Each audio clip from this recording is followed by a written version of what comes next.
King Charles has finally been crowned, and at the age of 73, Britain's longest serving heir has finally lived a full life while waiting for the throne. That allowed him plenty of time to pursue a naval career, establish various organizations, marry twice, and become involved in a number of scandals. Here are some interesting facts about King Charles III you wanna know about. King Charles III was the first royal baby born in 20th century at Buckingham Palace. On November 14, 1948, Princess Elizabeth was 22 years old when she gave birth to Charles. Newspapers described him as a handsome boy, a truly magnificent baby. But CBC Radio's Matthew Halton told listeners that the baby would not be king relatively soon. If his grandpa the king and his mother the princess both lived to reach 100, Halton speculated he may likely be 50 or 60 years old before ascending to throne. Halton was more than a decade off. Queen Elizabeth II died when Charles was 73 years old. King Charles III was just 9 years old when he was appointed Prince of Wales. Despite being the longest serving Prince of Wales, William might have retained the title for a few more years if he had been appointed sooner. The title Prince of Wales is only awarded to a male heir apparent, therefore, it is not automatic.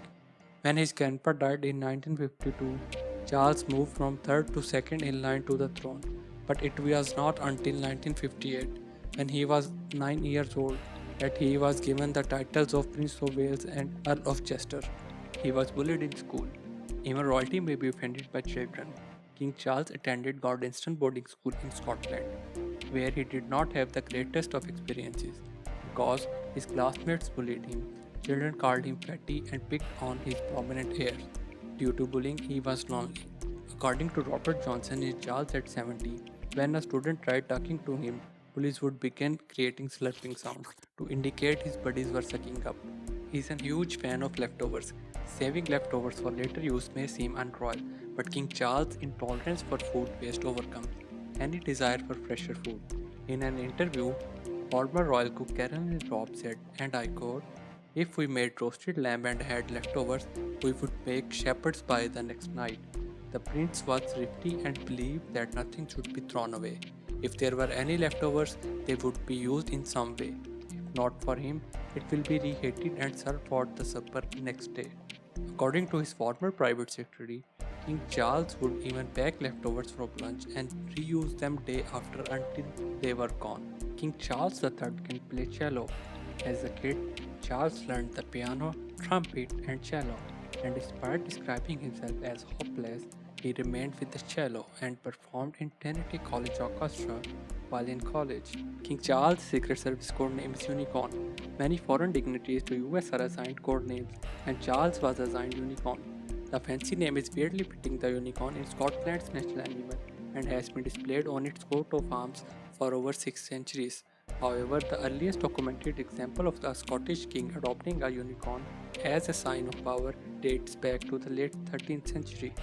He advocates for organic eating. King Charles managed the Duchy home farm for more than 30 years, raising cattle, pigs, and sheep using organic farming techniques.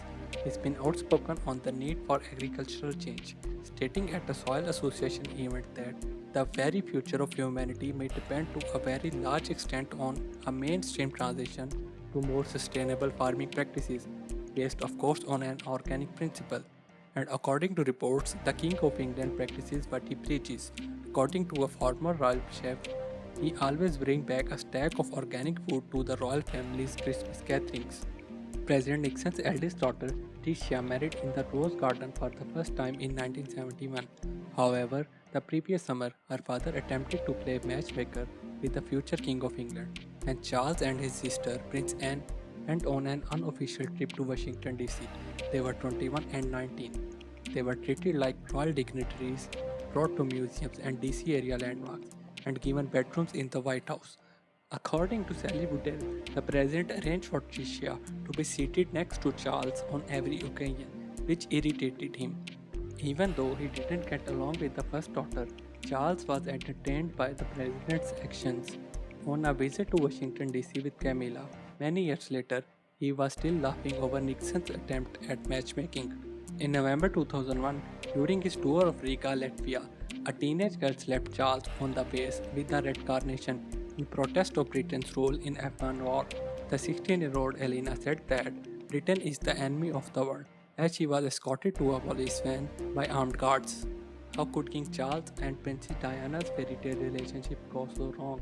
Start blaming the affairs, blaming the paparazzi, or simply admit that their romance was not what it looked like. Before they married, they two had barely met a dozen times, and even after they were engaged, Charles began to regret the proposal. According to Charles at 70, he told his friends at the time that he wanted to back out of the wedding since he hadn't gotten to know his fiancée. So why marry if not for pure love? Things were extremely different back then.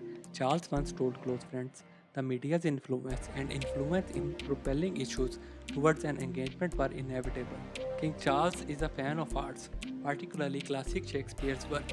He even appeared in a BBC Shakespeare's live sketch in 2016, and in a 1991 speech, he called Shakespeare the world's greatest playwright, perhaps the world's greatest poet. His interest in Shakespeare may date back to his teens, when he stole the show as Exeter in his school's play of Henry V and later landed the lead role in Macbeth. Being a member of the royal family involves supporting public causes, although the monarch's political opinions are unconstitutional. Before becoming the king, Charles had a history of dabbling in politics. He criticized several government-backed London development projects in 1980s and had spoken extensively about climate change, which some believed might damage his position as heir to throne. However, in a BBC documentary, he dismissed the concerns that he would be unable to separate his political goals as a prince with his duty for impartiality as king. I'm not that stupid, he said. King Charles has shown to be a man of words as well. He used to make up stories for his younger brothers Edward and Andrew while he was a young heir to the kingdom. This culminated in 1980's children's book The Old Man of Loch Nagar about a man who lives in a cave near the royal estate. Do you know there is also a frog named after King Charles III? If you wanna know more interesting facts, sub to the channel will be helpful, and don't forget to press the bell icon.